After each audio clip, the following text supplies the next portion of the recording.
Give me a sec, fellas. I'm updating YouTube right now.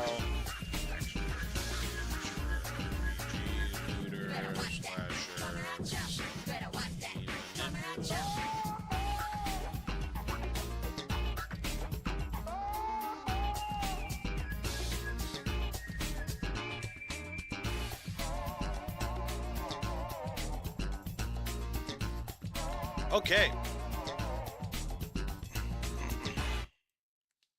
Here we are. We're back. And we're going to talk about some Nioh 3 first.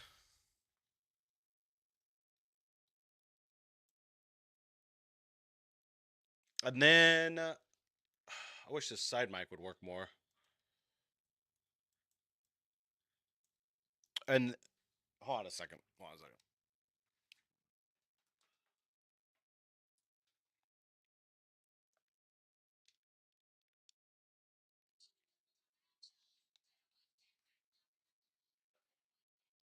Okay, I think I can hear myself better.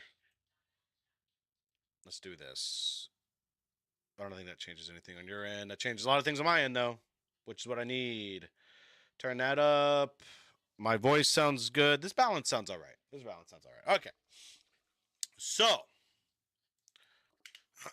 Nioh 3. Let's go here. Let's talk here. I'm trying to set up a new UI for... I don't know if I even like this, though. This chat shit just seems like too much.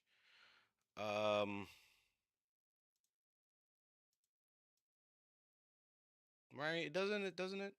Let's minimize that. We'll take you.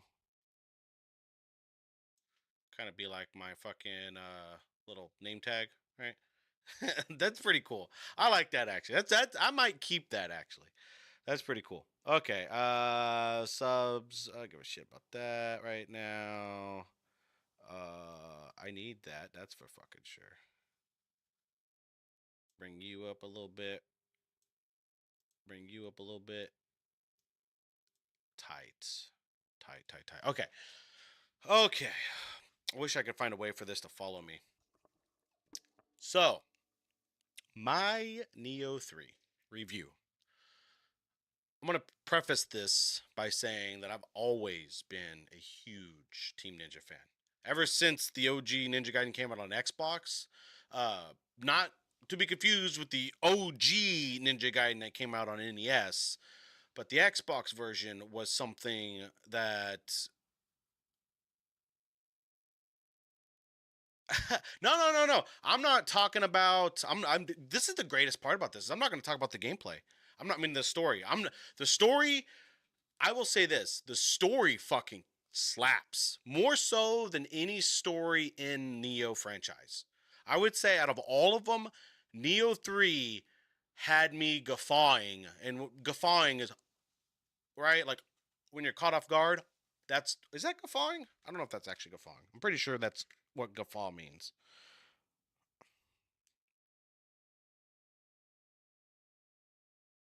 No, I'm using guffaw the wrong way. That's a loud, boisterous laugh.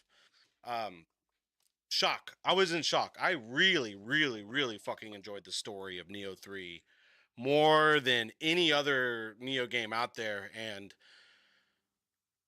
I can tell. You can tell, like, just from the whole fucking, just from all of it, from the very beginning, the whole from Neo 1, you could tell that Team Ninja really wanted this to be a long-lasting franchise. And god damn it, if Neo 3 isn't exactly what it needed to be in every single aspect of the game, it improved so much on everything. On everything.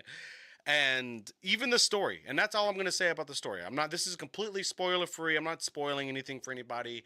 I want to talk about everything else though, because everything else deserves to be talked about. Easily the biggest thing to talk about is the combat system. Um, for those of you who haven't played Neo 1 or Neo 2, um, they have such an excellent combat system. And it's comparable to Ninja Gaiden on the Xbox and things like that, right? Team Ninja already knows how to do combat. They've done it in every single Ninja Gaiden game. They've done it in what's the one there? Not Phantom Blade Zero. They did another one.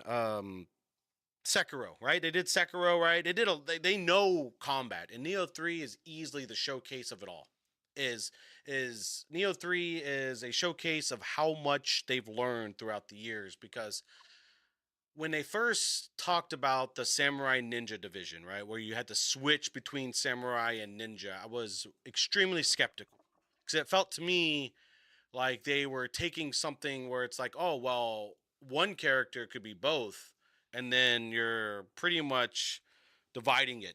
And in my mind, when I initially thought was they were using this as an excuse to take away from the combat system, and they would hide it as streamlining, right? We're going to streamline the combat system.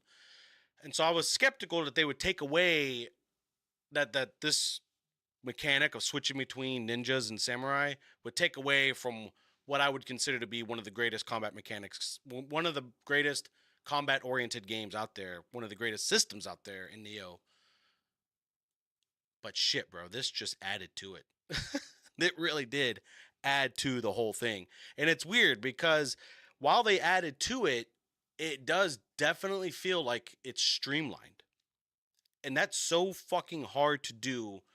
How many developers out there do we know when they say, oh, well, we're going to just streamline the game. We're going to trim all the fat. We're going to reduce this. We're going to make it easier for you. And they end up just making the game worse.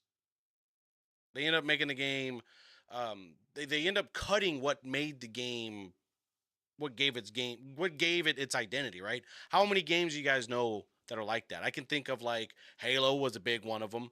Um, Halo got reduced into a Call of Duty clone by the end of it, which is extremely sad for me because I really, really fucking love Halo.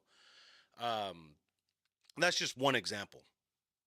But Team Ninja with Neo 3 and the combat system switching between samurai and ninja is so fucking flawless.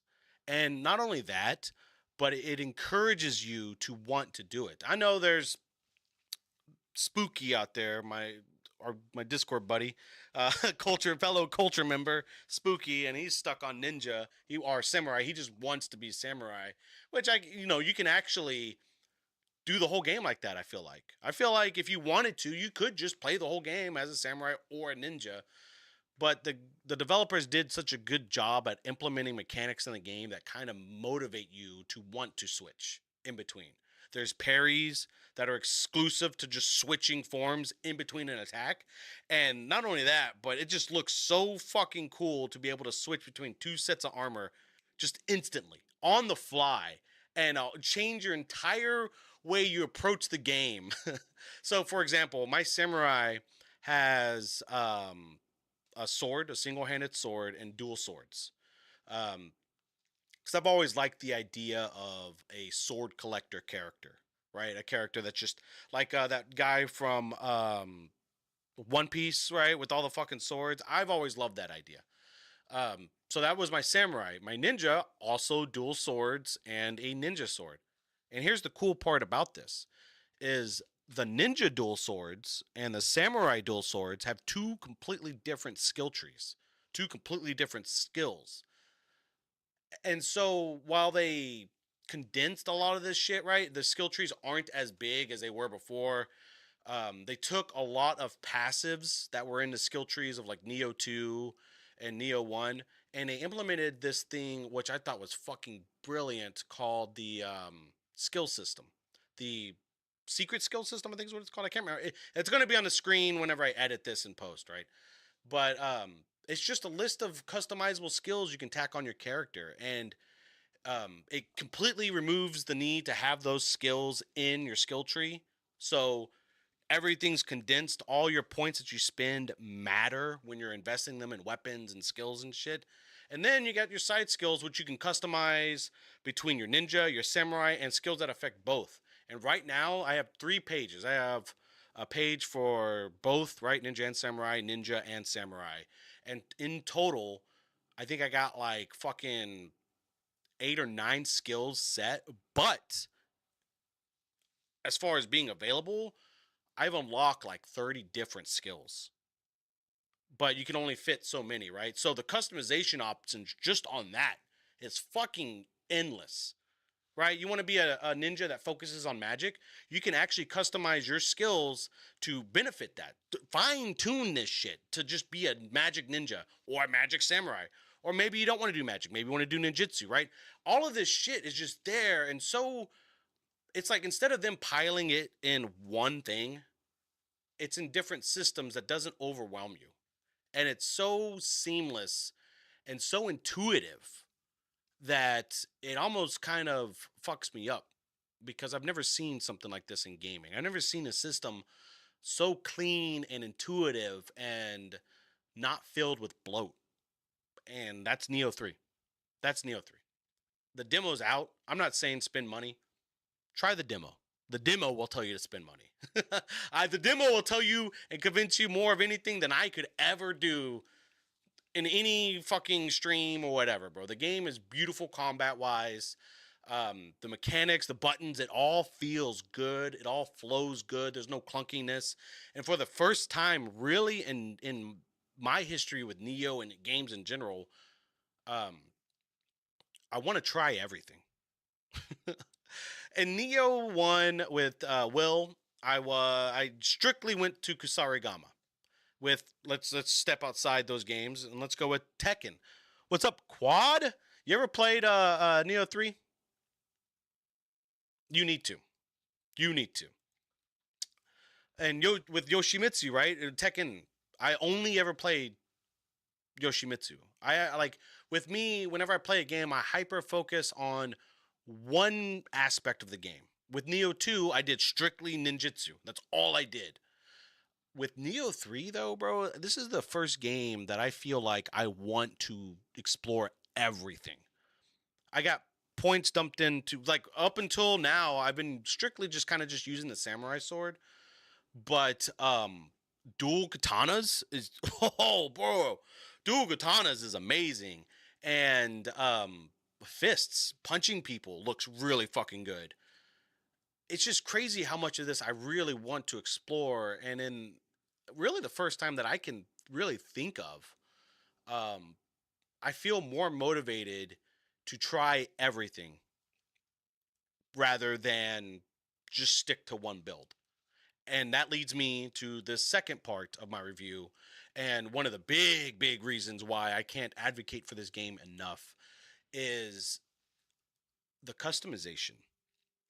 And when I say customization, of course, I mean the options available to customize, right? But I'm talking much deeper than that.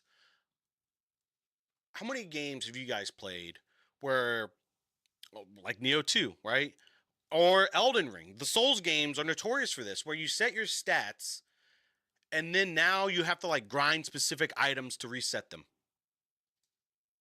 How How many games have you guys played where you, oh man, I made this one build and you made it so fucking far, and then you want to try something different or do something different, but you need like a 20,000 gold book of Zen, or you need to do some fucking side quest to buy the materials to just refund one stat point, or you need to go do all of the. It's like these developers are punishing you for wanting to explore as much of the game as fucking possible. And that's kind of why I've stuck to just one build. I don't want to fucking that to me that's artificial inflation, right? If you're forcing me to go on a long ass quest to do something strenuous or not strenuous, but boring to just reset my points, I'm not going to do it. But Nioh 3, Nioh fucking 3, bro. At you could be anywhere in the game. You don't have to be in a hub. You don't need any items. All you need is a shrine, and you can reset your skill points at any point in the game. And my whole experience, I've been switching back and forth in skill points. You can customize your appearance for each samurai and ninja both. So each one of them has their own separate appearance, which is really awesome to change. But all of this customization is absolutely 100% free at any given time. At any given time, you can reset your points, allocate them however you want. You're in the middle of a boss fight and you're stuck and you realize that, oh, fuck, man, this guy's like immune to fire damage and I got this whole fucking fire-ass build. I can't do nothing with it. That's fine. Go to a shrine, look up a fucking lightning build real quick. Reset your shit. Oh, cool. They even give you items to raise your familiarity with weapons you haven't used. So this game is actively encouraging you on every level, this game is actively encouraging you to try out everything. Everything. And it's weird to me because that seems like such an easy fucking thing to put in your game. Free resets, right? It just seems like I never understood why. Like from Software and the Souls like series and stuff, I never understood why you had to go out of your way to want to explore a different weapon or a different armor or a different build. I don't understand that. I've never understood that. Even with WoW, right? World of Warcraft, I play that. Resetting your stat points used to be a pain in the ass. You needed to spend hundreds of gold, thousands of gold, man. And it's just crazy to me that now it took us this long to get to this point where, oh, if you want to just learn split staff, here you go. Just learn split staff. And what's even crazier is when Sketch and I beat the game last night, we beat the main story. It gave us an in-game weapon for each weapon. You didn't just get a split staff. You got everything. And so the game's telling you, try this out. Oh, bro, you like those dual katanas? You know what's really cool about dual katanas? Dual fists. Try that out. Oh, you want to just spit poison and fire everywhere? Try that out. Shit. Fuck, bro. Easy. Just find a shrine, reset your shit. Bam. Done. Fucking done. I cannot wait for the day, and I pray that it comes soon. I can't wait for the day where I can't sing the praises of something like that. I feel like mechanics like that need to be in every game. I think that needs to be the standard. I really do. I think designing a game to benefit the player of the game should be standard. What a novel idea. Instead of making them go through artificial bullshit, artificial difficulty, artificial levels, whatever, right? Just give it to them. If your game's good enough, they're going to fucking want to play it. And because of that customization, bro, I feel like I'm going to be dumping hundreds of hours into this game. I already want to max out every single weapon in that game. Even better, I even forgot about this shit, bro. The game gives you slots to save your builds in. So you can literally switch between builds. Dude, I will. And I'm gonna record it. You're gonna see it. Just the same way as I told you I was gonna spend 24 hours in ranked. I am going to have an in-game master build of every single weapon in that game by the time I'm done with it. Every suit of armor is going to have its own build. Every weapon's going to have its own build. Every ounce of magic's going to be utilized. All of it, dude. I'm going to look like fucking Batman, dude. I'm going to have a suit for every fucking moment. every moment. And I'm gonna be switching that shit left and right all the time. And I cannot wait to dump hundreds of hours into building that armory for myself. That's how much I love this fucking game. That's how seamless they've made it, man. And the combat feels fucking great. And uh, since we're on the combat, the tail end of this, at least the combat part of it, sound engineering. I know you guys know what I'm talking about when I say nothing beats the sound of a good fucking punch in a game or a cut or whatever, right? The parry sound effects in this game, bro, are fucking godlike, dude. You feel like such a fucking badass when you parry something and you hear that ching, right? Oh my god, it feels so good. And that a lot of it's the sound design. A lot of the sound design carries a lot of this shit. If you don't believe me, why's my hat's all fucked up? If you want an example, turn the sound down and do it, and it just doesn't feel as impactful. But the sound design from the sound effects step on this sound effects side is just immaculate. Sword swings sound fucking good. Punching somebody sounds and feels fucking good. The combos flow into each other seamlessly. Sketch was just showing me a video of a guy that had one fucking string, one combo string from Samurai on Weapon 1 to Samurai on Weapon 2 to Ninja on Weapon 1 in the air to Ninja on Weapon 2 to using magic. What is that? 6 fucking different stances in one long ass combo? There you fucking go. Right fucking there, bro. That just it's crazy. And that's just combat. Now I want to talk about level design. When Nioh 2 first came out, I went out of my way to buy a PS4 Pro just so I could play it on the 120 hertz mode and the Pro mode, right? Because I'm a sucker for that. And when I was playing it, I distinctly remember thinking to myself, man, I need Nioh 3 to be an open world game. I need it to be I need to explore a whole ass world of this. I don't want any loading zones. I don't want any of that. And damn it, if they didn't fucking had me bugged or what, but they listened, and we have some of the most beautiful open landscapes that I've seen in a game in a long time. Not in a long time, but like forever. Right? I would honestly compare the landscapes of Nioh 3 to Elden Ring.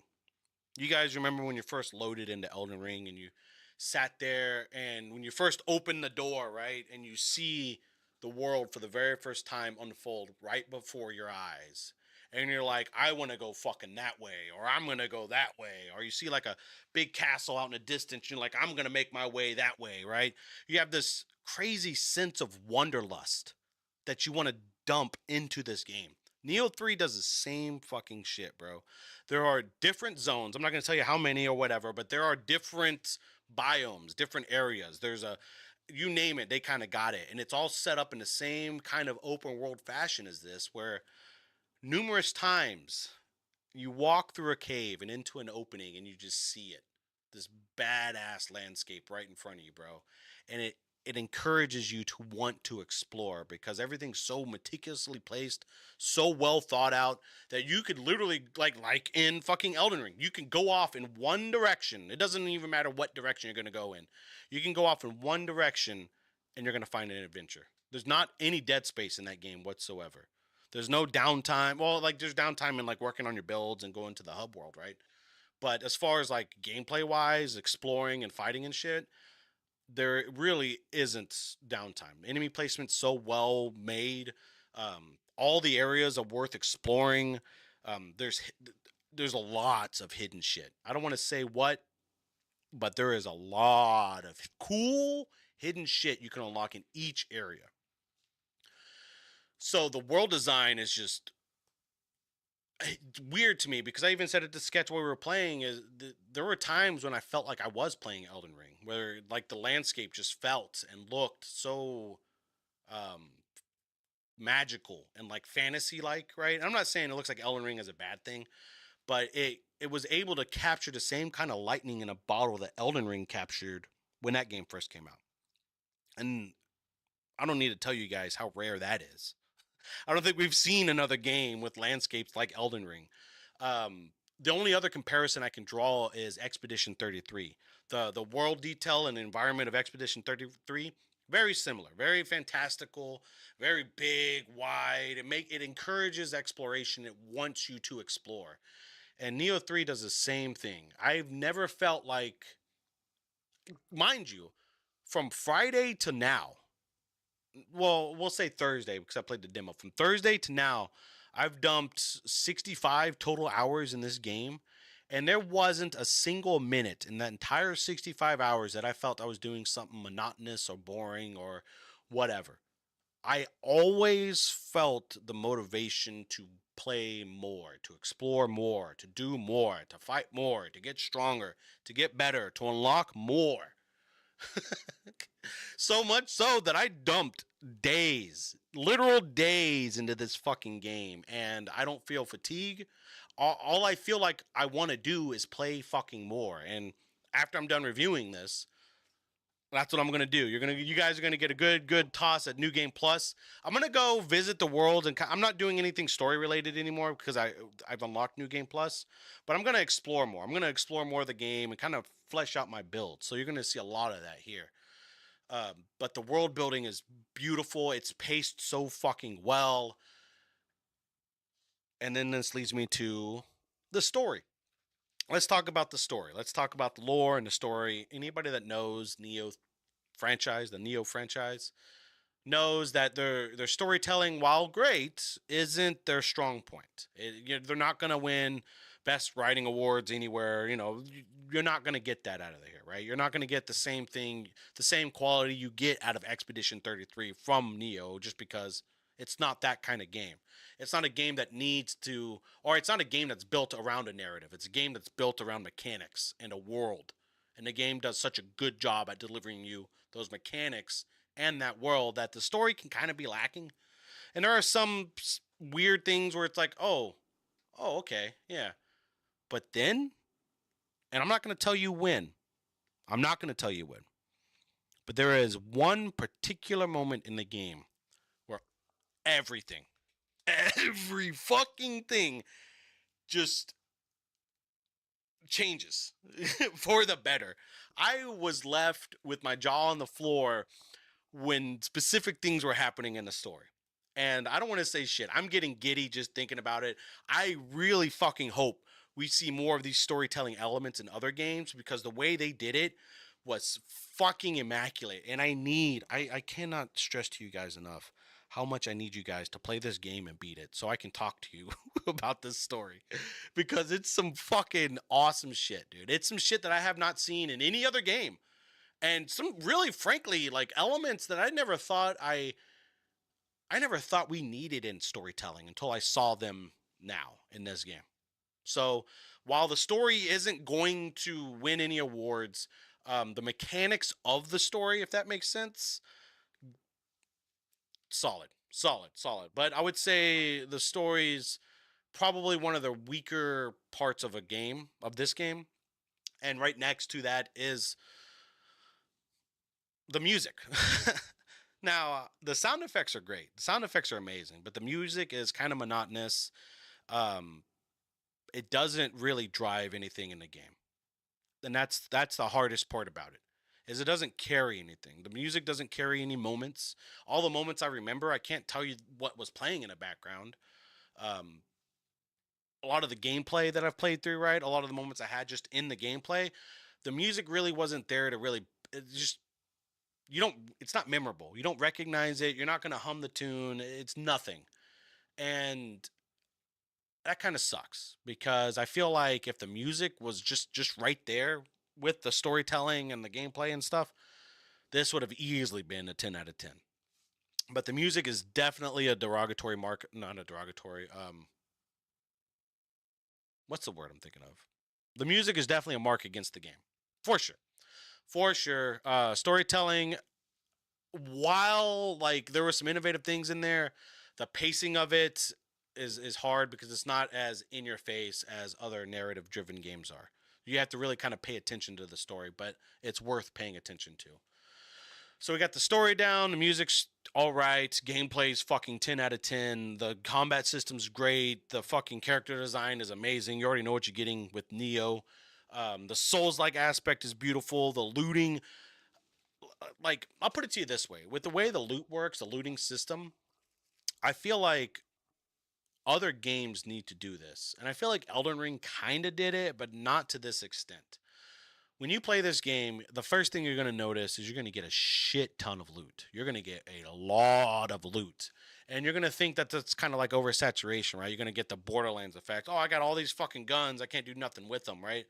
But unlike Borderlands, and I don't know why I'm saying this. I know why I'm saying this, but like I really fucking hope that in some way, shape, form, happenstance, weird occurrence of coincidence, I hope that our boy Randy Pitchford is listening now, or somehow gets this message, understands this, or maybe he even plays the fucking game. God forbid Randy plays a fucking game. He's too busy sucking your money out of your fucking wallet, giving you half delivered bullshit like Borderlands 4 and their bullshit fucking weapon system, right? What do you do with all those guns in Borderlands 4? Oh, well, we just sell them, right?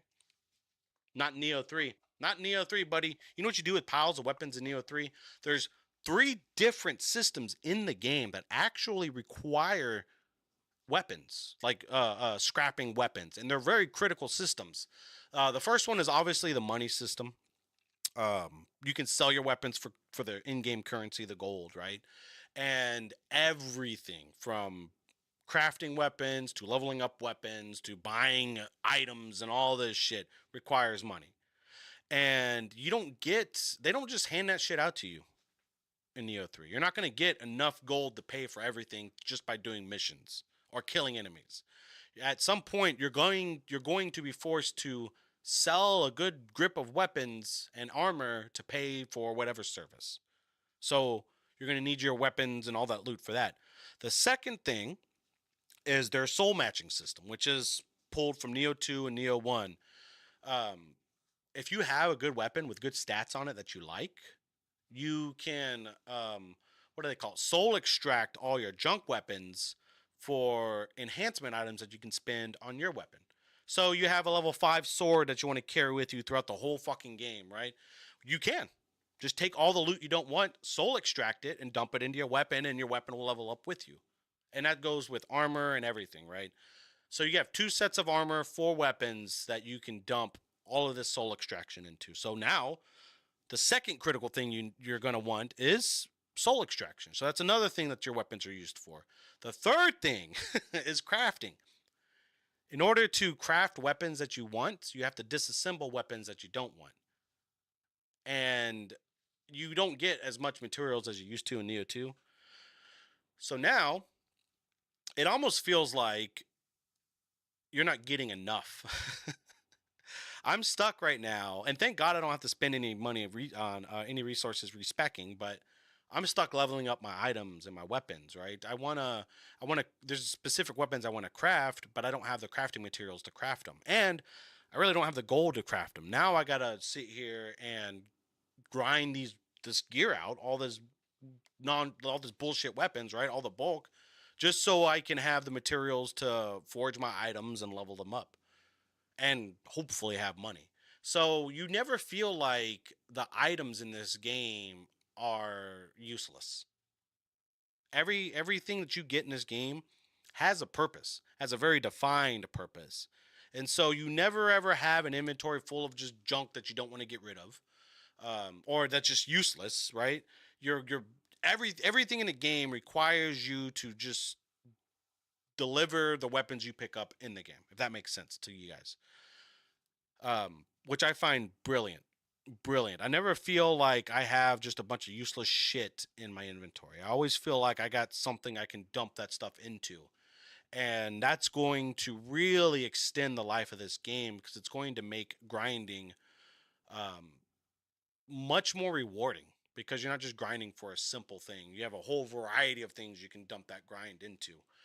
So that's really fucking awesome. And I wish more games did that because how many of these RPGs or these games that we play where we end up with just a bunch of shit that you don't need or don't use and you can't do anything with it. Like let's take World of Warcraft for example. I have so many legendary items that are just not useful. They're useless. And I can't you actually can't sell them or get rid of them in the game. They're just there taking up fucking inventory. Division 2, same thing. I got a bunch of useless shit. I have hundreds of items in my inventory that I can't do nothing with. And it's just like it's crazy to me how like these games have these mechanics, but they don't have a way to recycle all this shit they give you. And Neo 3 does a fucking great job at doing that. So when you're playing, hold on to everything. And my suggestion until you get to late game, my suggestion would be to use your items or your weapons and your armor to well fuck, I don't know. I don't know. There are points in the game where I needed money, so I sold items to get money. There are points in the game when I needed to soul match, so I farmed items to soul match. There are points in the game when I needed to forge shit, so I had to do all that, right? Um, so that's refreshing. And I feel like I'm droning on too much about that, so I'm just gonna be done with that. Uh, I think I pretty much covered the whole thing here at this point. If you guys haven't already, um, you should know that this game is fucking great. All of the mechanics of the last game massively improved. The Soul Core system has been revamped and massively improved. It's much more interactive. I feel like I'm using these Soul Cores more than I ever have in any of the other games. Um, the Soul Form and all that shit also more interactive. Much more fleshed out. Like my Guardian Spirits, I'm switching between more Guardian Spirits more often than I have in any other game. They feel useful. They feel like you need to put effort into them. The magic system and the ninjutsu system, instead of being separate systems in and of themselves, like in the last two games, we had to like dump all this shit into them individually. Um, they're actually tied to specific things. Like magic itself all over the world. Like you don't need to like you can tune into magic, but magic is actually tied into soul cores now. I'm not going to say how or why. I don't want to spoil that for you. But magic's tied into soul core and ninjutsu is just inherent in your ninja build, which is also real seamless. I don't feel like ninjutsu's been dumbed down. I feel like ninjutsu's been reworked in a way to help you expand on it more and to really customize it more, which is crazy to me because ninjutsu was its own separate thing in Nioh 2. It almost feels like it was bundled in with ninjas now, but it still feels massive. So it's just how crazy, like, I don't know. I don't know. The more I think about it, the crazier it feels to me because it feels like these people really, really came in, knew exactly what the fuck to do, and did it. There was no drama with fucking release dates. There was no drama with betas, right? There's no patch notes. Nothing major needed to be patched. Um, the demo carried into the main game flawlessly. I dumped 20 hours into the demo itself, and when I turned on the main game, my character was just there. It was just there, waiting for me already. Already, I didn't have to configure shit when I started the game. And when Sketch and I played, because I played the whole game multiplayer co-op with my buddies, there was not really any issues with network lag, nothing. Server structures, peer-to-peer connections, servers, connection to the servers, all fucking amazing, flawless. Overachieve, bro. You know, I'm going to point out a fallacy in what you're doing. You know the problem with all. Hold on a second. Hold on. Give me 1 second. Sorry.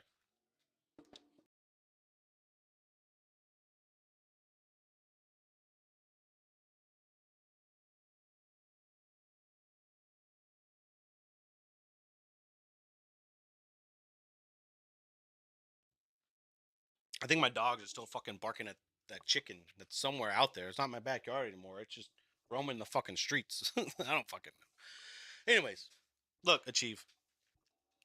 Fuck Neo 3. Fuck Tekken 8, right? Is that your sentiment too? You hate Tekken as well? The problem with hating everything is people get used to it. And then they stop putting meaning into what you're hating. But if you appreciate something, people will see that you're appreciating it. And then when you hate something else, people are like, "Oh, well, he may have something. He may be speaking to something because normally he doesn't hate everything." You got to appreciate things if you want people to take you seriously when you're hating things. That's when you leave the biggest effect. Is when people don't expect you to be that kind of person and then you end up being that kind of person. Oh, how do you love Tekken and hate Nioh 3? How do you do that? How do you fucking do that? Because Nioh, I'm going to tell you right now, right here and now, Nioh 3 is so far, like so, so much better designed than any game I've ever come across lately in modern gaming, right? It seems like in modern gaming, um, people, developers specifically, game designers, game developers, everybody in the AAA gaming industry is so content with delivering us half-baked bullshit with just a band-aid fix over it and calling that a premium experience. Look at the state of Tekken, right? Look at Borderlands 4. Anybody remember that premium fucking experience? Call of Duty Black Ops 7. Anybody remember that? That shit came out, what, months ago, right? Oh, yeah, that's doing great. Battlefield 6,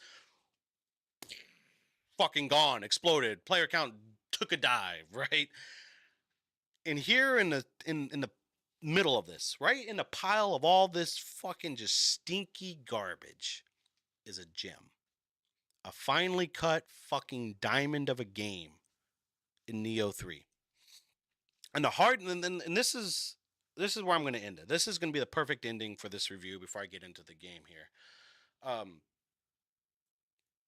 If you ask me on any given day, I will always tell you, no matter what, $70 for a game is almost too much for it. For what we're getting in today's world now,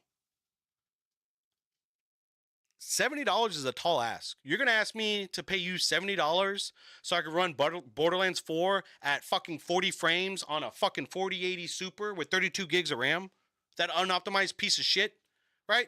I'm going to spend $70 for Battlefield 7, or not, Black Ops 7, which is a carbon fucking copy imprint of fucking Black Ops 6, which was a carbon fucking copy imprint of Black Ops 5, 4, 3, 2, 1, Modern Warfare, all of it, right?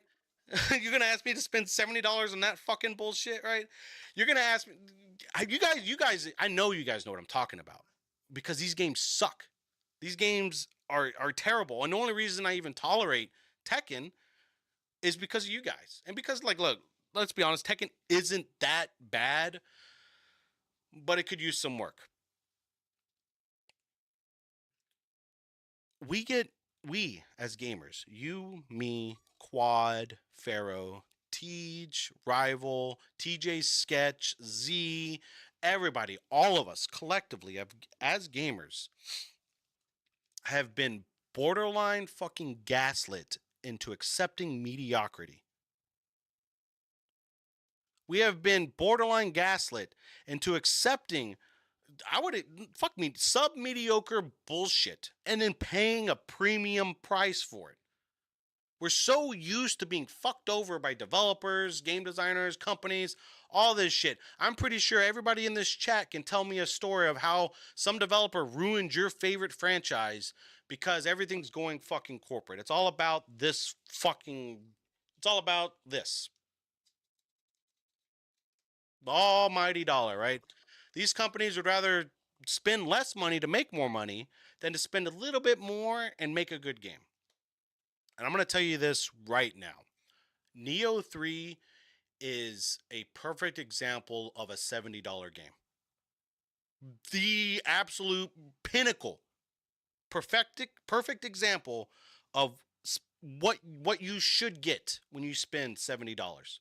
You're not getting fucking bullshit battle pass, right? You're not spending $70 to spend more money on loot crates or costumes, right? You're not spending $70 to get somebody running around in a Nicki Minaj fucking costume slamming ass on you as a finisher, as much as some of you might want that. You're not spending $70 for terrible optimization on your game, playing a premium game at 30 to 40 frames a second when there's no reason for it not to. You're not paying $70 for any of that bullshit. You're paying $70 for a fucking love letter to gaming, to gaming, not to a developer, not to a studio, not to anybody. You're spending $70 on a game that was designed with a gamer in mind, for gamers. And I can't praise that enough in today's world. Even though I wish I even though that I wish that weren't the case, right? I wish that like talking about things like not having a battle pass, not having loot crates and all that shit, I wish that wasn't above standard. I wish that wasn't a oh my god, such a big thing, right? I wish that was the standard. And until it is, bro, Expedition 33 same fucking way. Baldur's Gate 3 same fucking thing, right? All these developers, like these flat out like indie developers, these badass, you can tell these are gamers, bro. You can tell these are people who love games. This isn't a fucking a corporate studio sitting there in a fucking 20 fucking seat fucking 50-foot table with some bullshit ass fucking monitor surrounded by a bunch of fucking windows. Oh, well, what does the average gamer need? Oh, well, according to my statistics and according to the paper here, we earned $53 billion just by rehashing the second version of this game. Why don't we just spend $2 million on it and rehash it again and make another? You know what I mean? That's not in, that's nowhere present in Nioh 3 and Team Ninja. And it's the most beautiful thing you can see because this is, to me, I would consider this, and I am going to consider this um the last gift given to us by Itagaki and Team Ninja.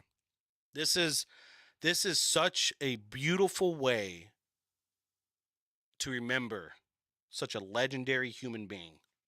And playing this game, having these moments, creating these moments, sharing these moments, being able to spend 60 plus hours with a childhood friend of mine, I can't thank you enough, Itagaki. I can't thank you enough, Team Ninja. I can't thank you guys enough for waving this flag and carrying this flag on your shoulders and saying and proclaiming to the entire fucking planet that, god damn it, bro, we can still have good games. We don't have to worry about fucking patch notes. We don't have to sit here and stew in fucking months and years of unoptimized gameplay and hope for a fix. We don't have to sit here and shill hundreds of fucking dollars just to stay current on what people are doing, man. There's no catch up mechanics. There's nothing to fuck you out of having a good fucking time with your friends. And for that, just for that, I got to give Nioh 3 a 10 out of 10. Easily. Easily. There will never be another game that means as much as this game to me. They really won't. And I can't I really appreciate it. I'm getting choked up over here a little bit. But like that's what it means to me, man. This game meant a lot. It means a lot. This franchise means a lot. This development team means a lot. This public the Team Ninja means a lot. I mean, look, dude, look.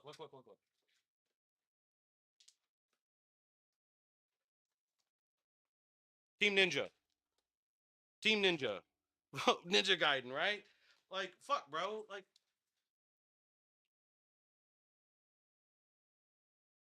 it's somewhere around here. Oh wait, is it here? I have Neo 2 on disc and I bought it on PS4 Pro Digital and I bought it again on Steam. Like I love it, bro. This game is awesome. This franchise is awesome. This team is awesome. These people are awesome.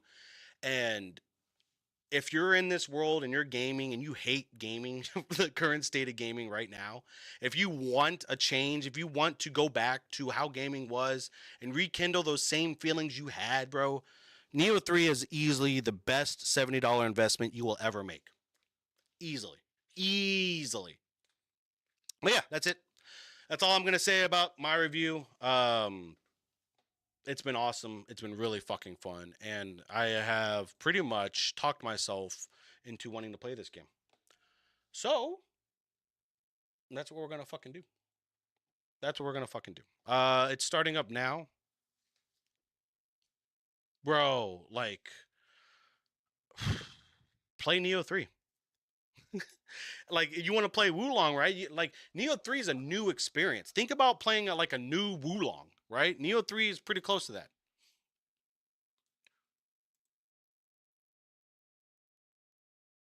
Let me move this right there. Yeah.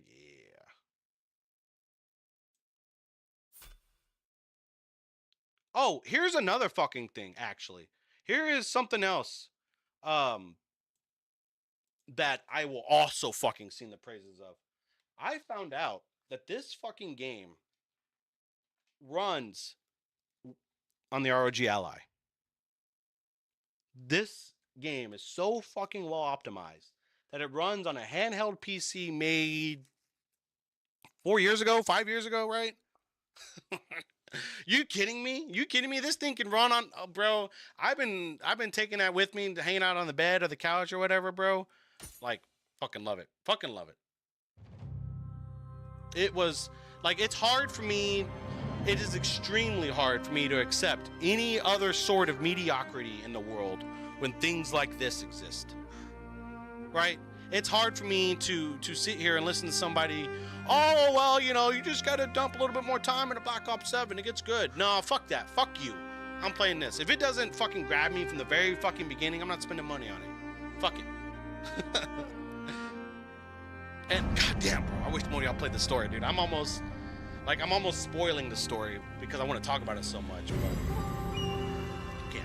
I'm not gonna. I'm gonna give it a few months.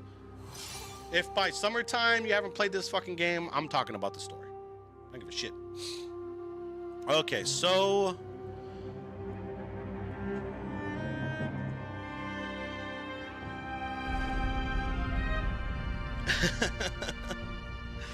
that's what I'm saying, bro. Like, don't try to, like, I can remember all the shit people were like telling me about Borderlands 4 because I was skeptical. Like, I know Randy Pitchford. That dude's a parasite. That dude is not good. He's not a good human being. All he wants to do is fuck you out of money with his games. He came up with a good idea in Borderlands.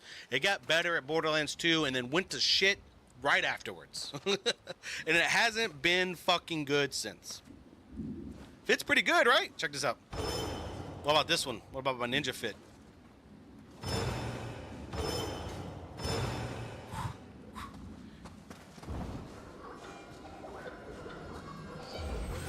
So, you know what I'm going to do? Oh, wait.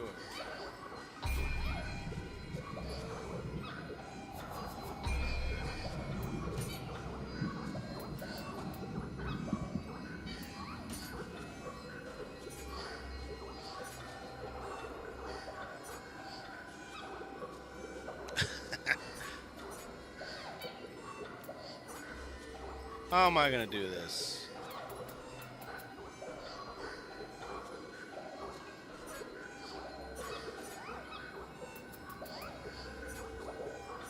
Oh, wait, main mission. That's what I want.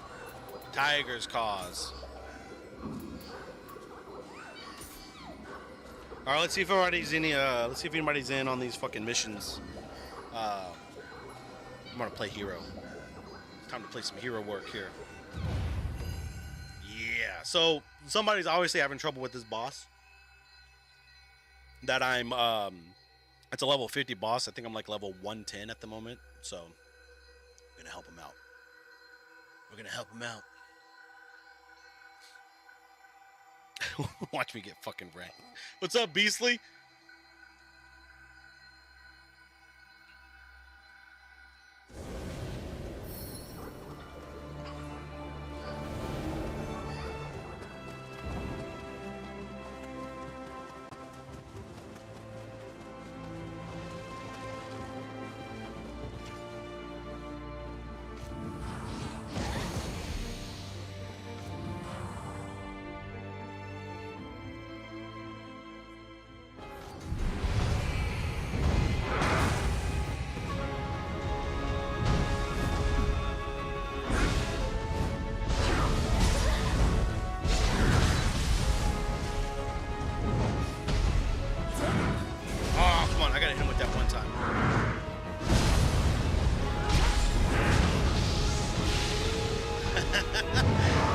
So I've been working on this build sacrifices my health and all my shit for just like one big ass attack.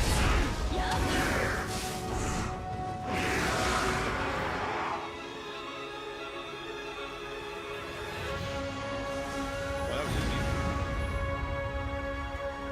Oh shit, it gives me green items even at low levels. Okay.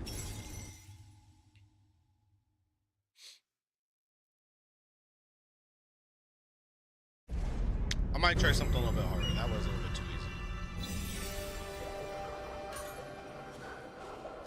Let's do this instead.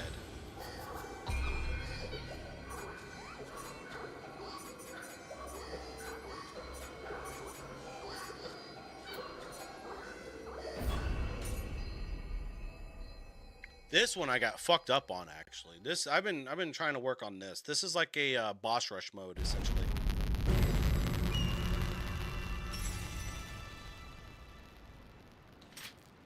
I'm gonna use my dual swords for this one. So watch this parry. Watch this fucking parry. I'm gonna RP walk up to this bitch.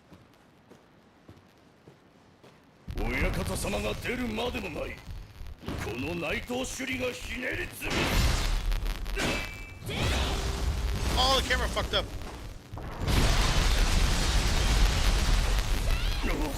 Next.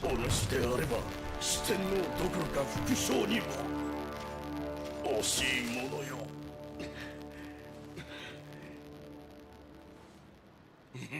この逃げ団長、何度も破れると思うな。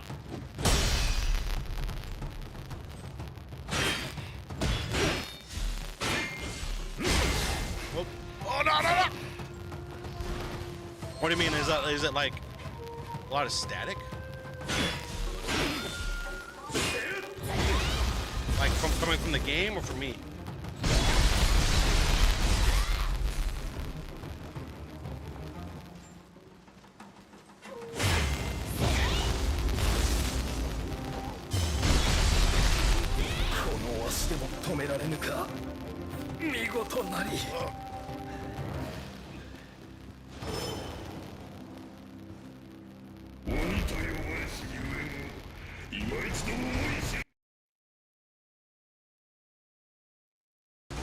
What about now?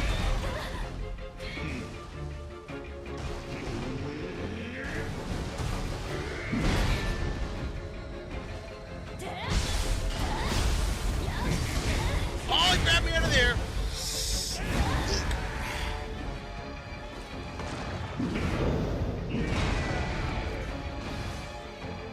This is the mission I needed your help on, Sketch.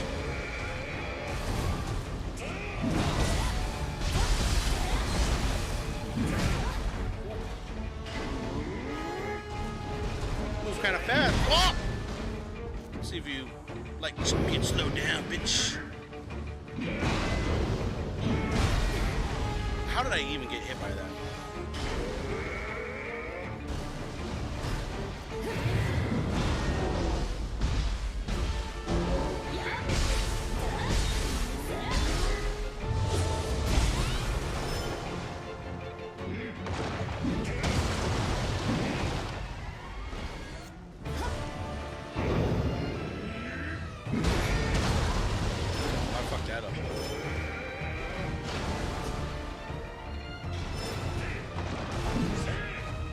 Throw some paralyzing ninja stars at him.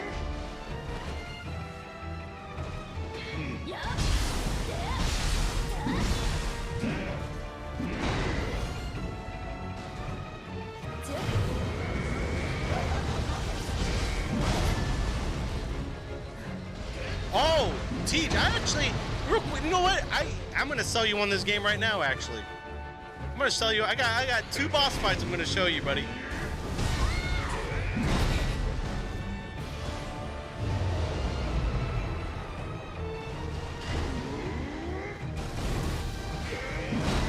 Oh, what's the matter? You paralyzed now?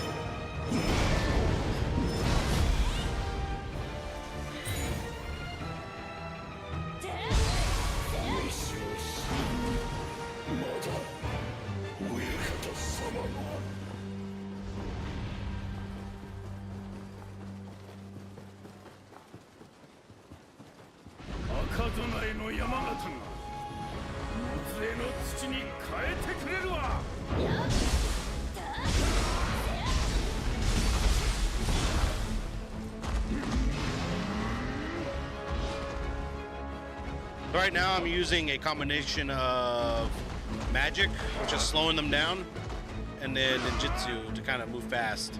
So the ninja is actually like the faster one, but the samurai is the more tanky one. But these guys can like really do some damage.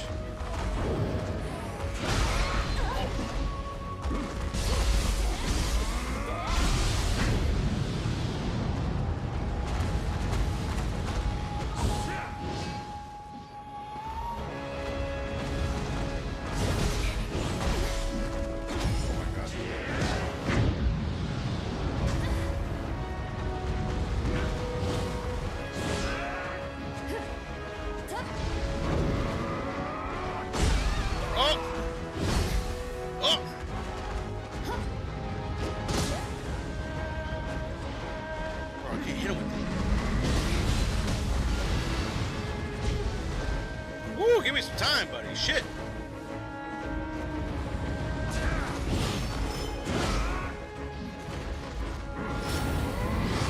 Oh! That's not too bad. That's not too bad. Might have overleveled this a bit.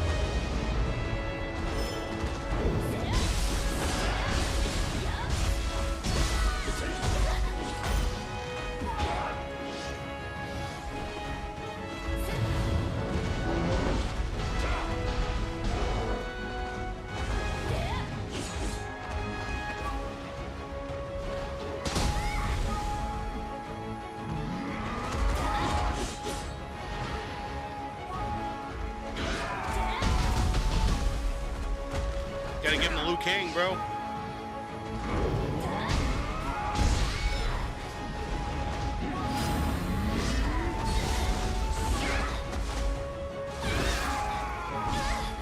Bro, I'm out of fucking potions too.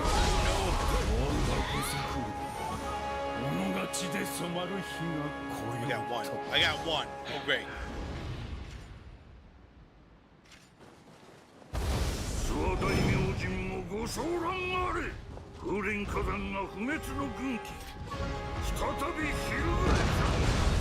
Oh, he just put through it. Okay.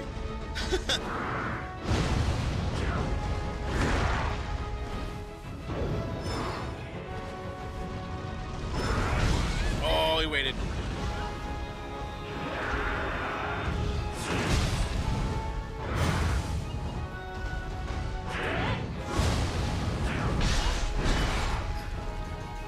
Oh, no potions.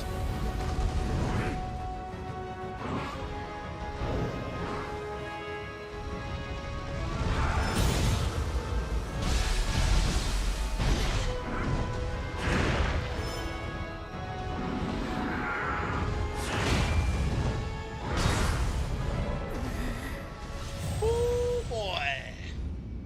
All right, Teach, hold on a second. Hold on a second.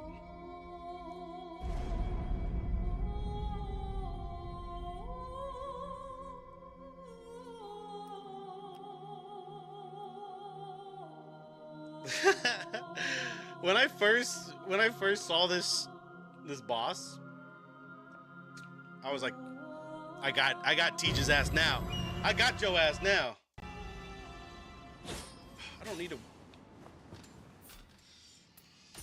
Hold on. Let's return to the title screen real quick before we return from mission. I knew this was the boss fight that was gonna get TJ in on this shit. There's two boss fights actually.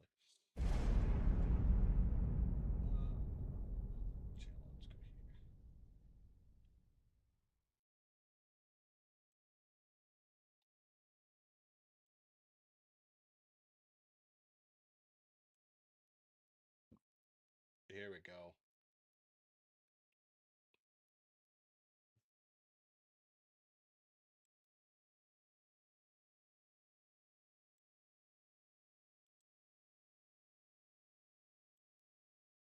Well, no, that wasn't it. It was the one before. Oh, fuck.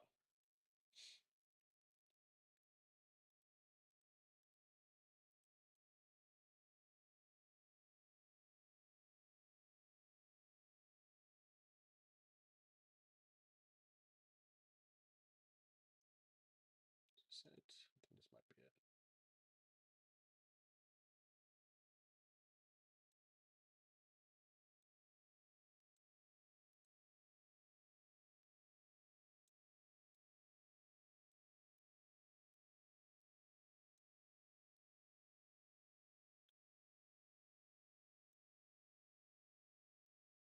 What the fuck?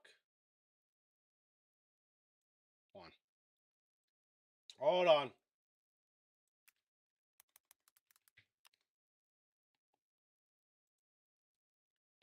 Nioh 3 Electric Mommy Fights.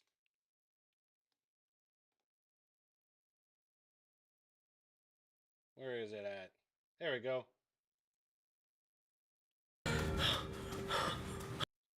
pause this real quick.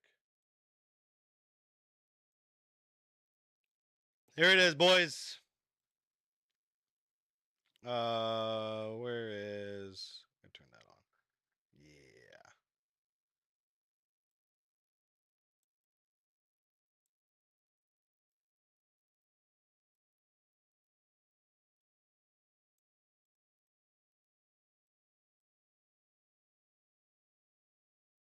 Okay, give me a sec here.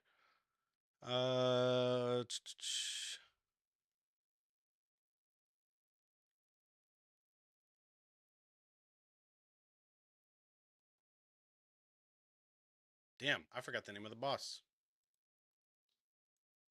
I didn't know there were that many bosses.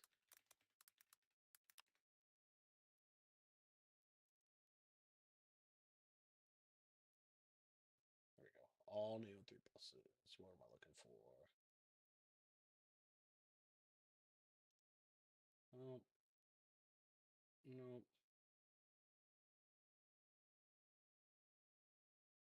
Ah, here we go. Ibaraki Doji.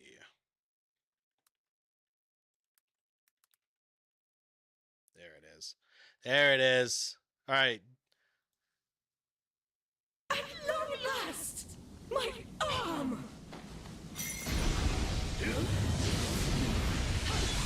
Oh, what? Last.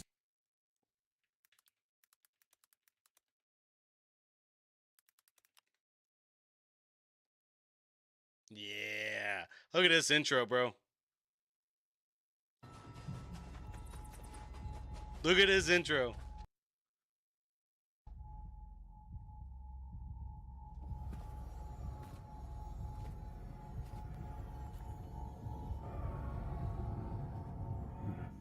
Watch this shit.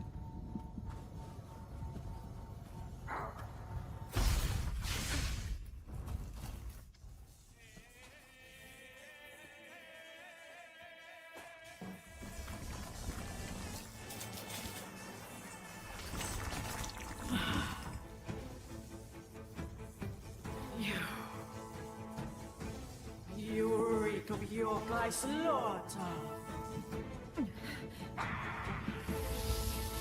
My severed arm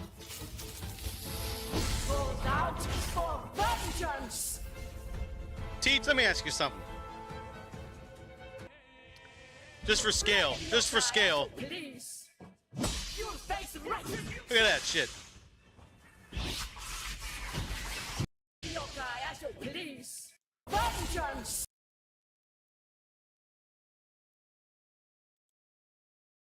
Where's my display?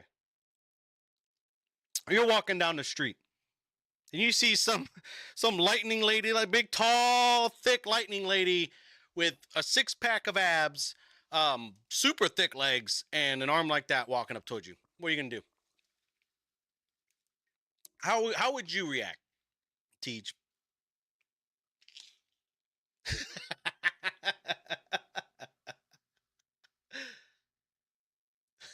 Yes.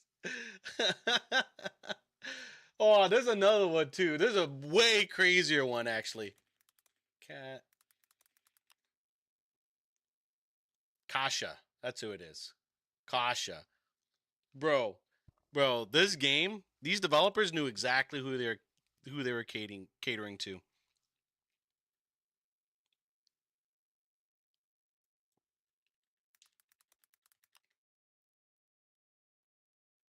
Yeah. All right. All right, that's fine. That's fine.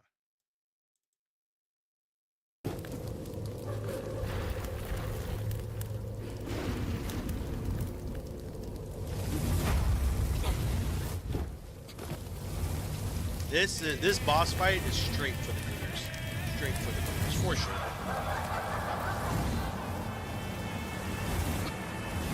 Oh wait, is this? Yeah, that's that's the right one.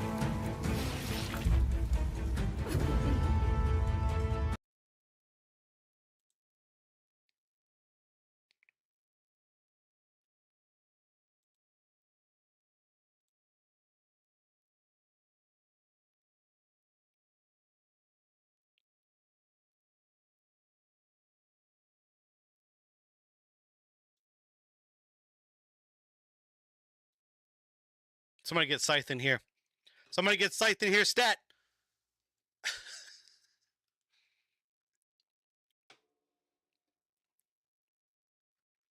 Look at them fucking Dobon Hongaroos over there, bro.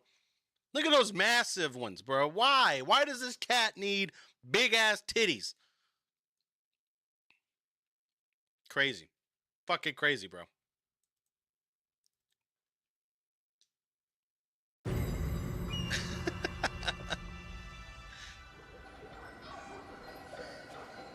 I don't know what this is. What is this?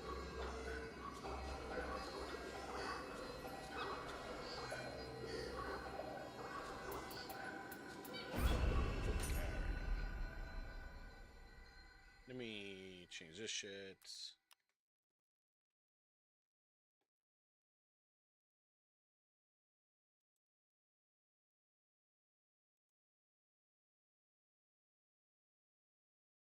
Yeah, it's fine. Okay. 秘伝の力しかと見極める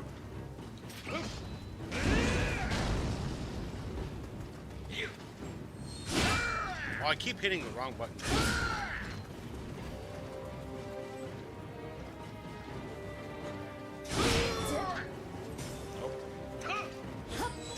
Oh, too slow. まだまだ打ち合おう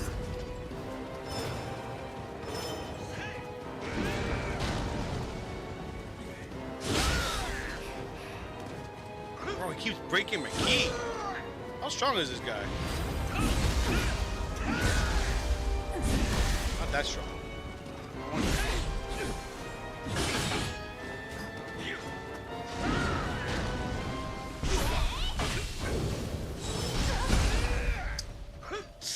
No! Oh! Oh! You're a little bit too fast for me.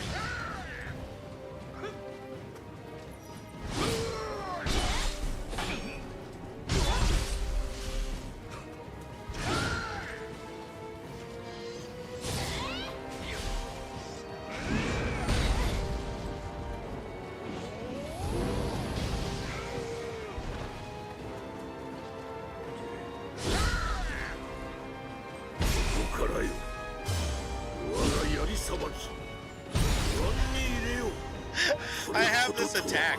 Look at this attack, bro. This is a charge-up attack. And the longer you hold it, the more damage it does. Look at that shit. He just walks up and just fucking cuts him down. And now you can charge it for as long as you want. But there's a build where you stack all these like damage enhancement items and you just one-shot bosses at that point.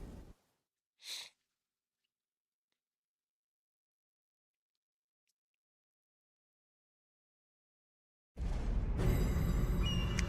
that's what I actually did figure out.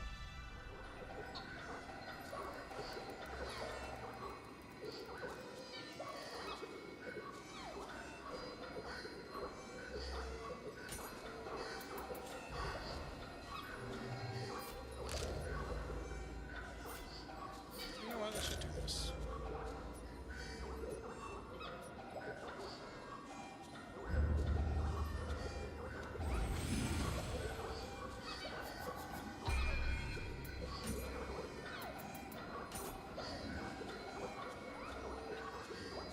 So now I'm in New Game Plus. So this should be much deal with. And this is definitely one of the later levels too. So I actually might get wrecked. We're gonna find out.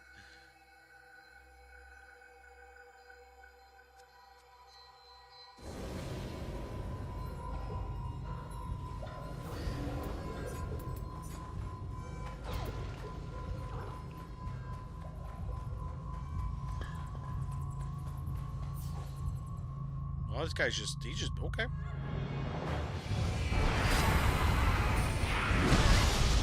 Oh, no!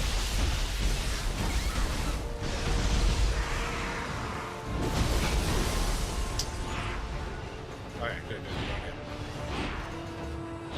First off, let's slow you down, and then let's just start building shit.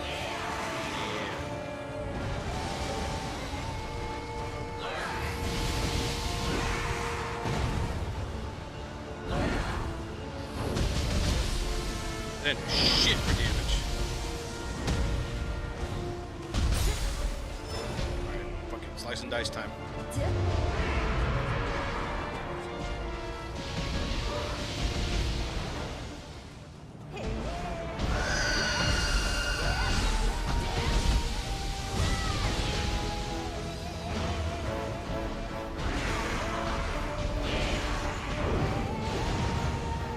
Is that after?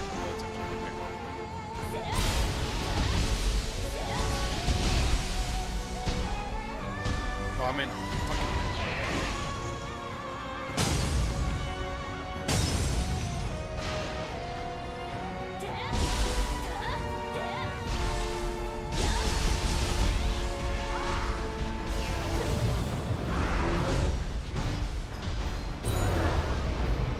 Thank you. I'll take those. Ooh, 150 fucking set here.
What?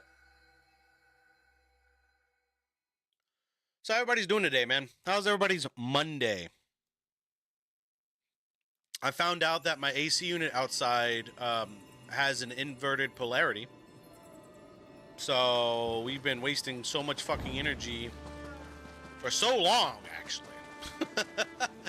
So that's going to be cool to fix. Oh, wait, why am I... No, wait, hold on.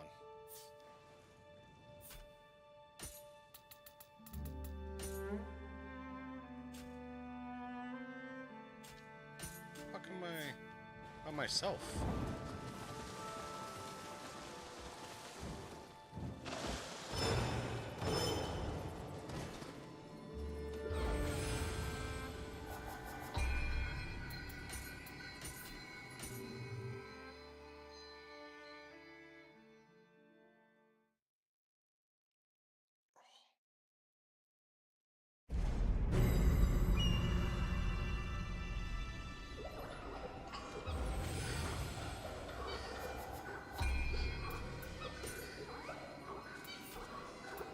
Oh, I did quick match, that's why.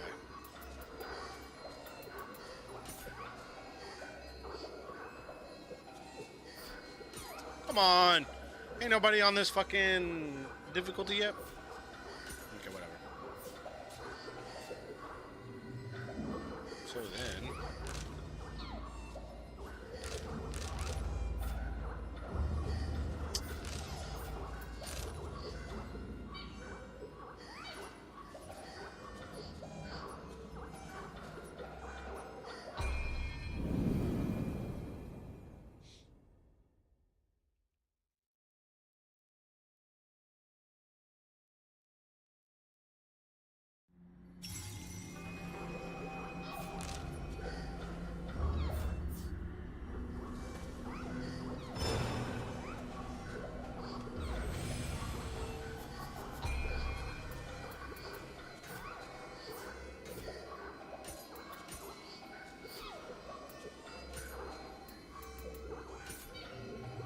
see if anybody wants to join.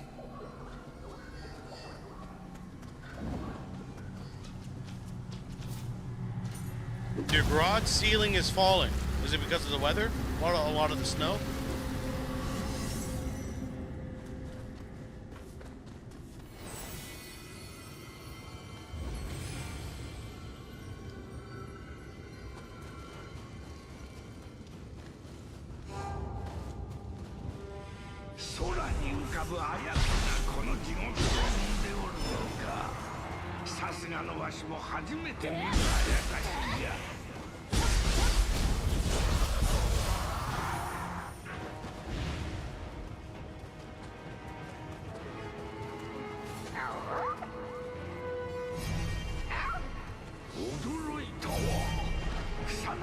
Ooh, you're new. Usually it's somebody different.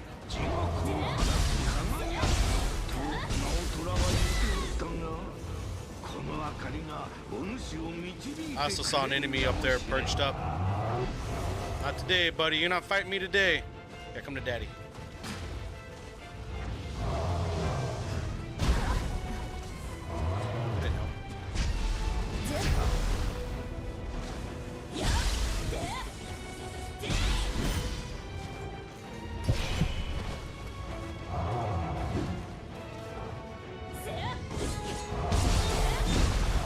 Oh no!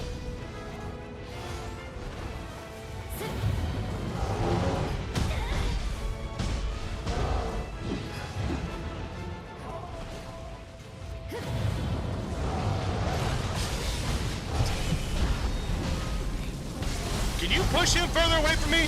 Thank you.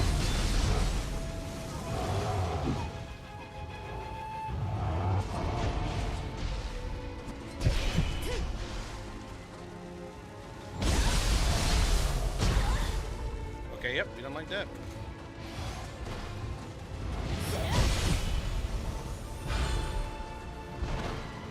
Ooh, a +2 weapon already? Yeah, I saw you, buddy.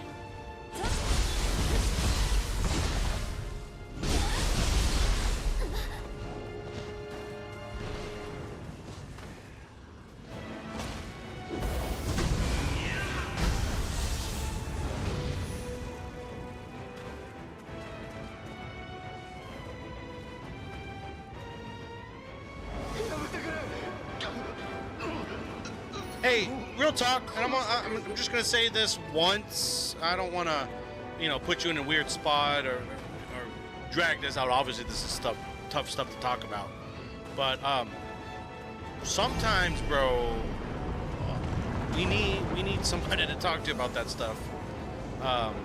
Hopefully, you have a situation where you can process those kinds of emotions and those kinds of ongoings healthily, at least, Fuck, that's a big motherfucker.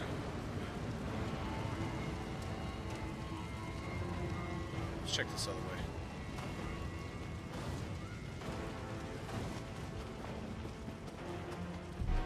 Yeah, I'd rather just take you on, buddy.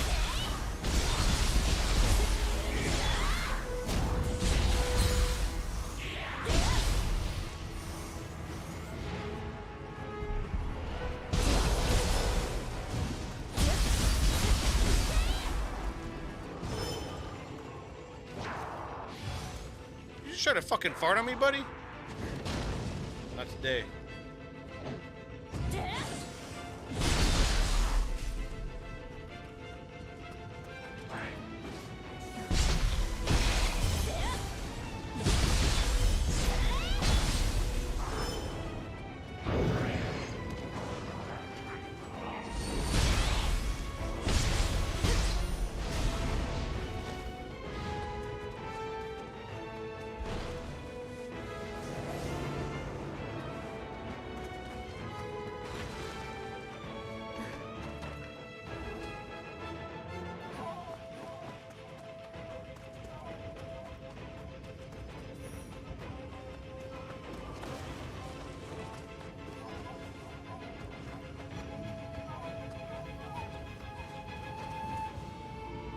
Oh, fuck me.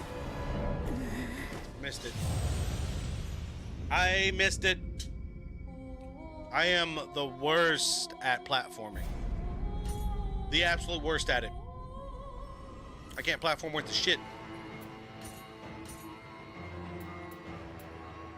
Ooh. What's this? Grace of Vice Ravana. Ooh. Attack bonus strength.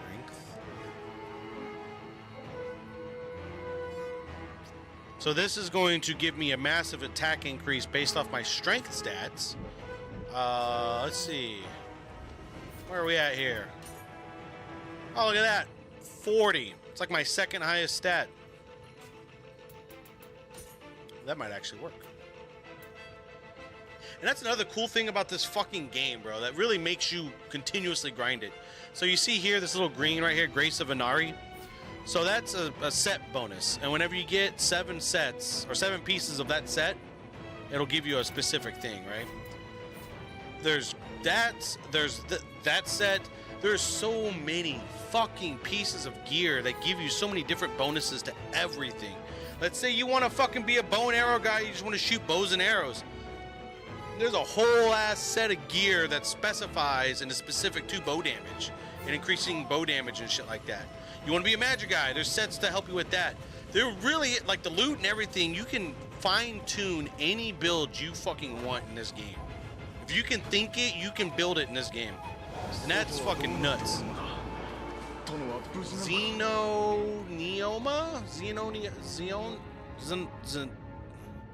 Zeno has joined me. Hey, what's up, buddy?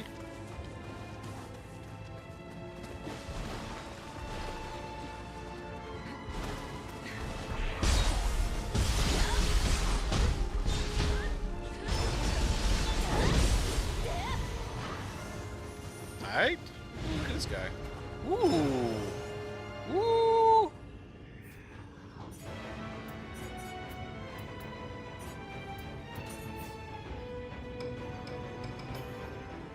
Don't worry, I am here. There's my spirit.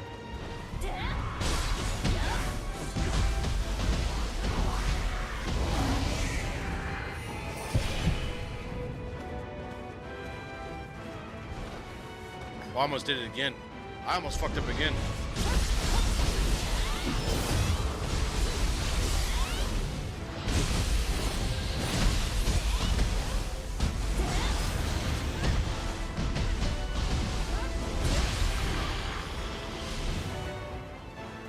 That's what a good counter looks like. A well-timed counter.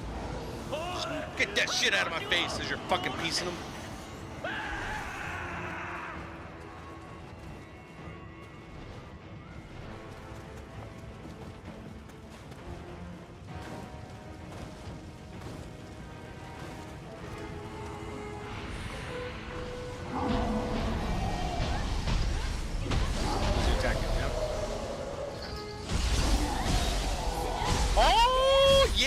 Join the party. My boy Jaeger.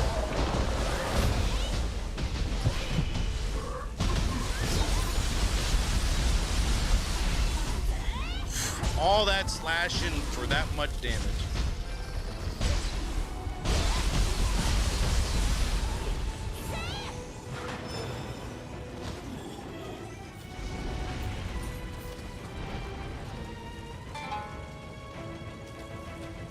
That's it.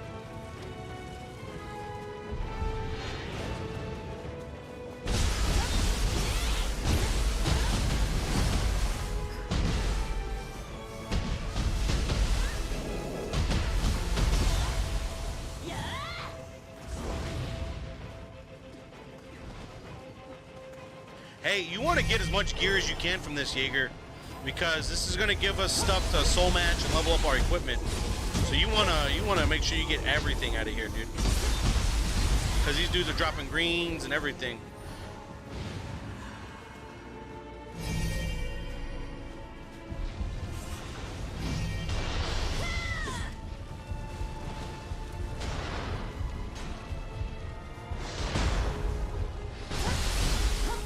No, Jaeger! Oh, I almost died too.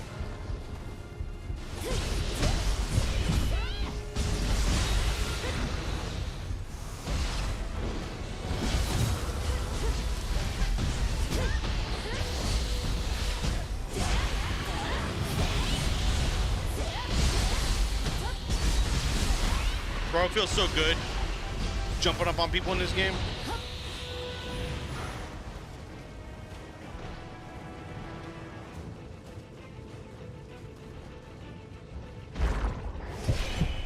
Fuck.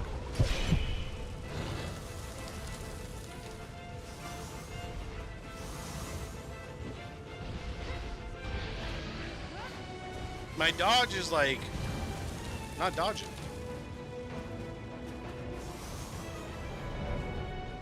Yup. There you go.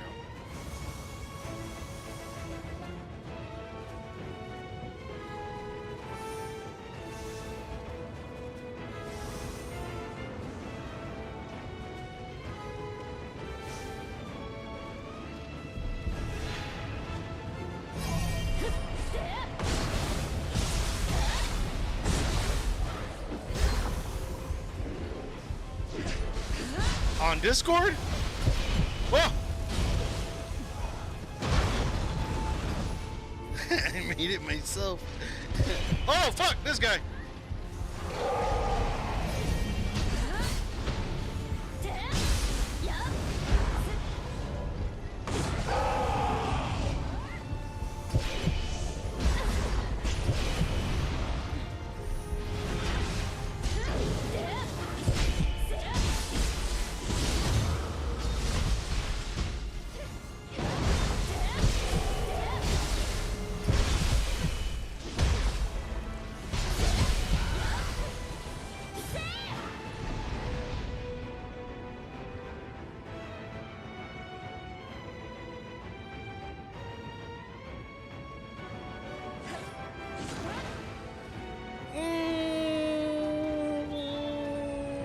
The problem with it, Teach,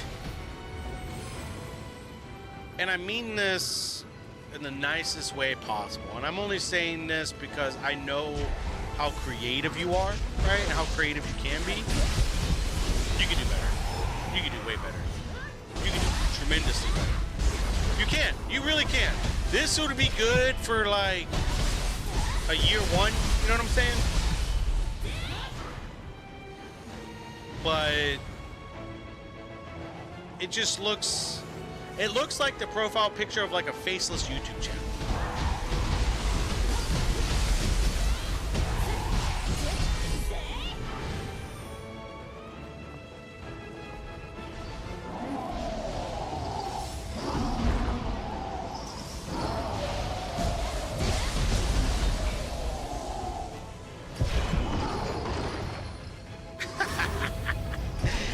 You couldn't go faceless to save your life, bro.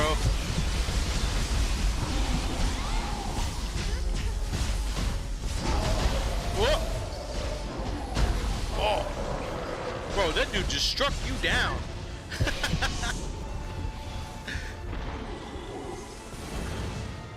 You like expressing yourself too fucking much to go faceless, bro. I know deep down inside you want people to look at you when you're saying things.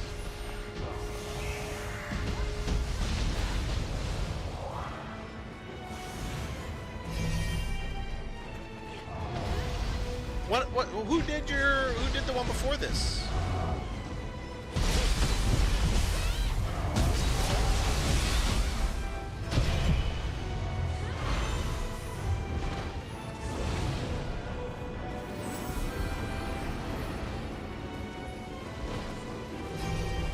The one before this, I feel like if you were to able to,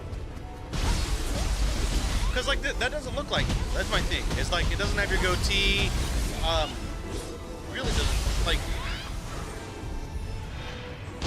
I don't think I've ever seen you in like a zip down hoodie, right? You look like Timu Teach, bro. You look like Timu Teach.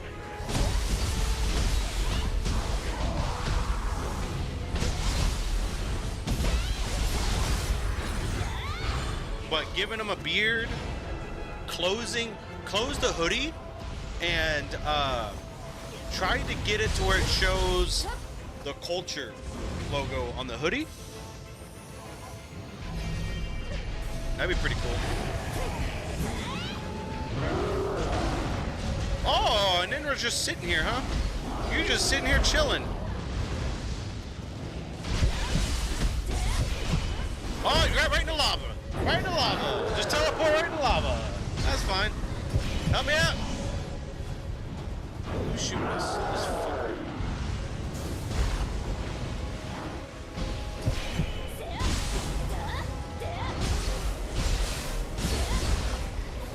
Oh! Fucker put me right in the lava, dude.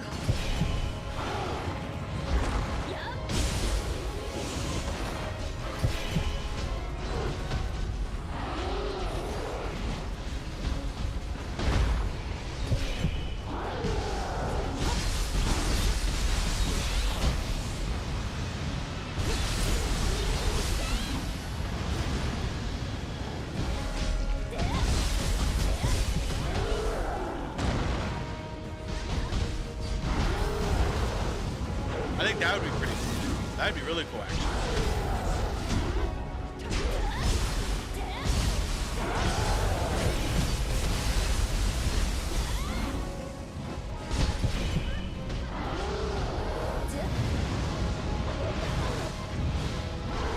Ah, no, no, again! Bro, this lava right here. Oh, I gotta use the bathroom so bad too. Fuck. Oh, be right back. I gotta use the bathroom so bad once.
Do this shit.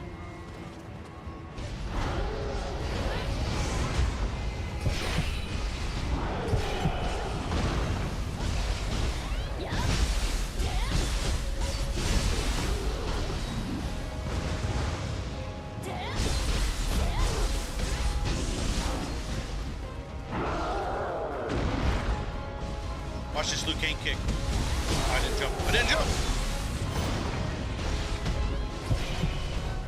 Right here.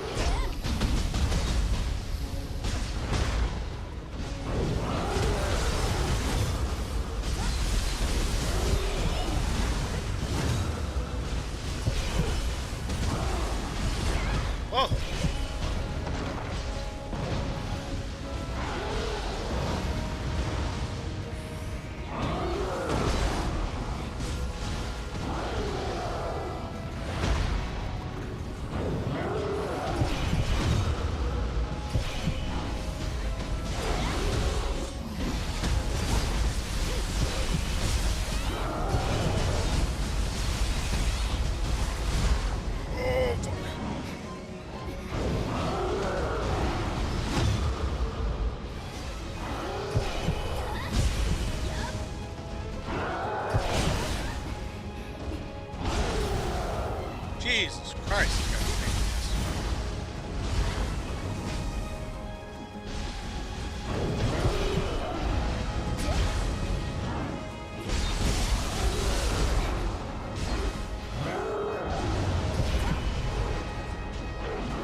That wasn't even the fucking final boss either.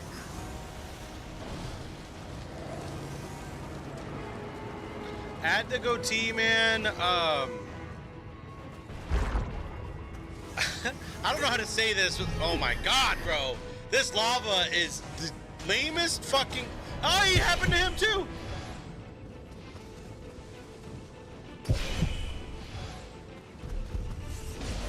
Oh, this lava is really fucking slow.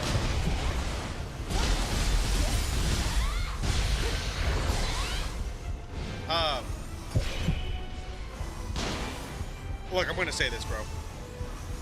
The skin complexion's a little too light.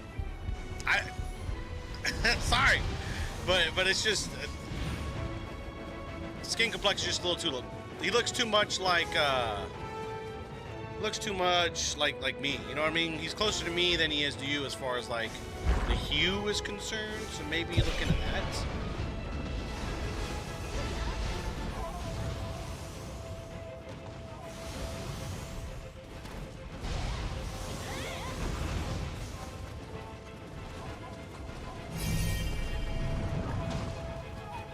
Nope, not there.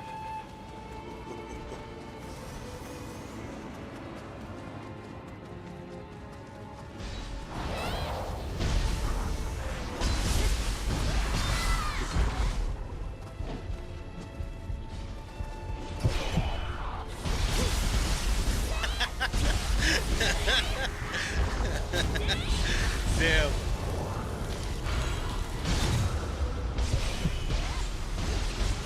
Maybe when I see the beard, it'll come together.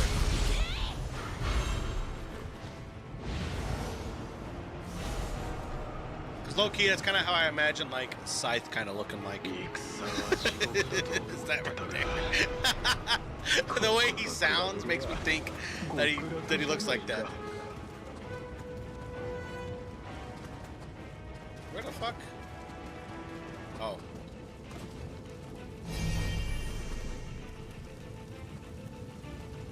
Oh, that's a bloody grave. I don't need that.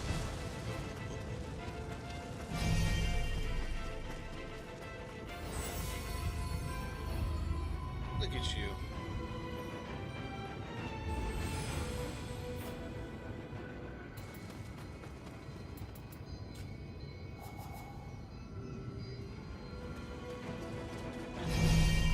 All right, dudes. Here we go.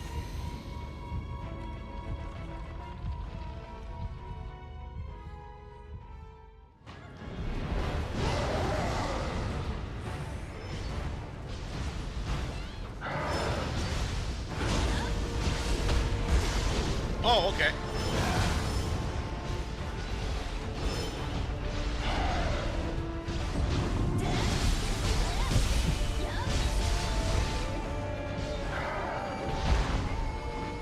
Oh, wait a minute.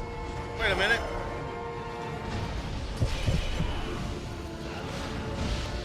Oh, we're gonna do it.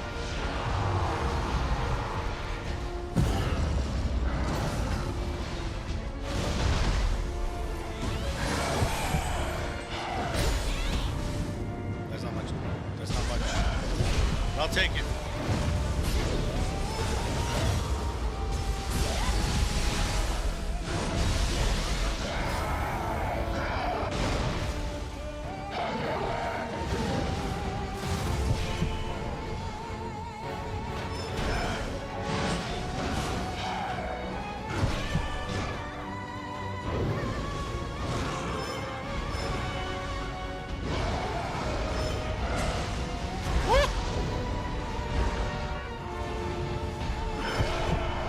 Oh, what?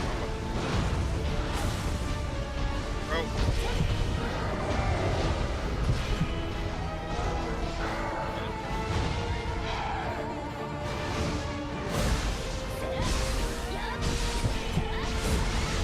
Oh, right out of the air, huh?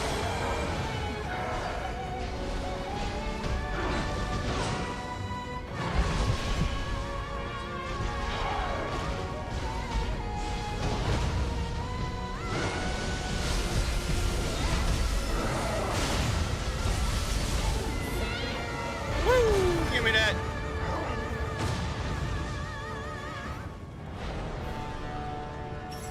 rare soul cores?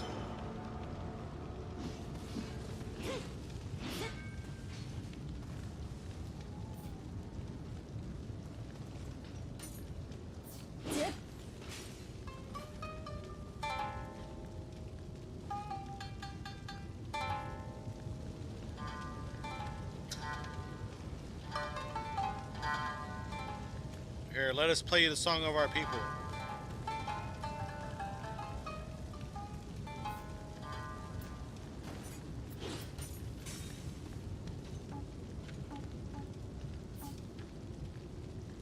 Play the guitar.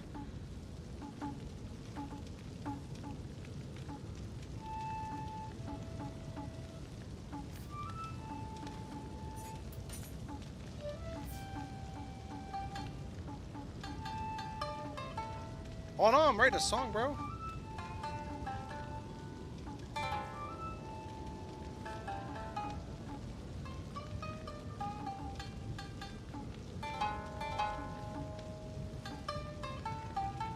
Man, this motherfucker's spitting.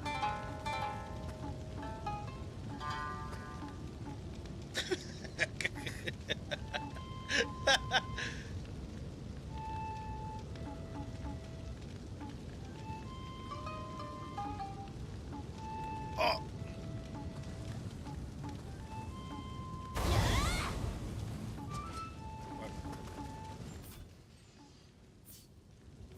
I don't know how to get out of here. How do we get out of here? Oh, this.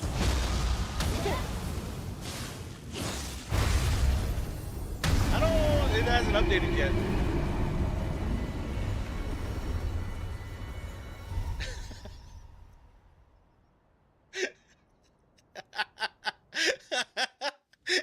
Jaeger. That kind of face. I said play, damn it. Oh, I'm sorry. That's a pretty good capture you got of that, buddy.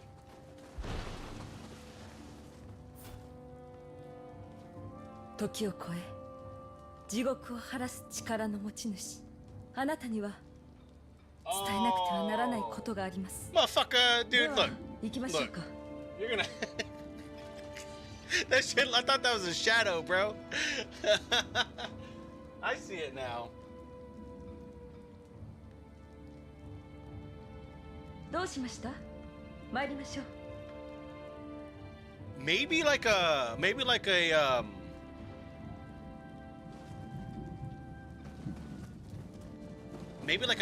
closed tooth smirk. Like show your teeth, right? But like a closed like you know what I mean? Like kind of the same smile, but I think like a closed tooth smirk like that would look more sinister. あなたが同じ輝きを見たのならきっとそのものも時を超えて極霊石を放ったものこそこの事態の元凶時の中に散らばった極霊石を打ち滅ぼす Now we all know that Tej is a mouth その open kind 力 of を guy. 削げるはず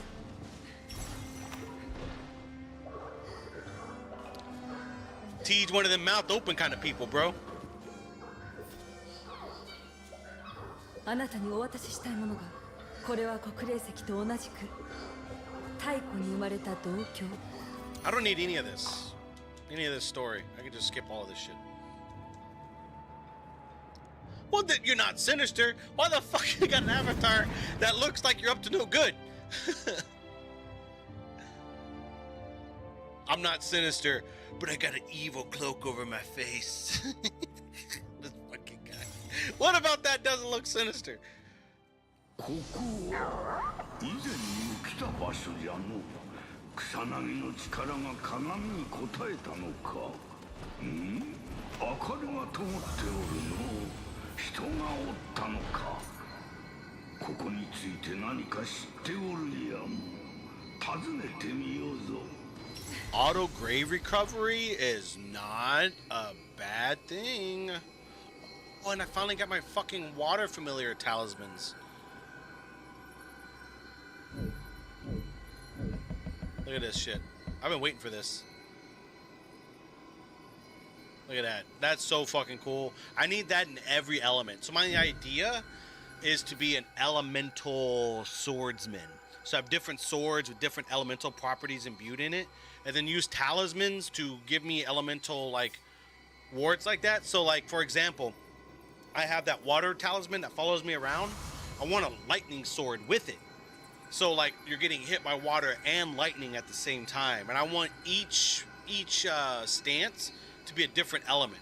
So like water and lightning, fire and earth and shit like that, right? I think that would be so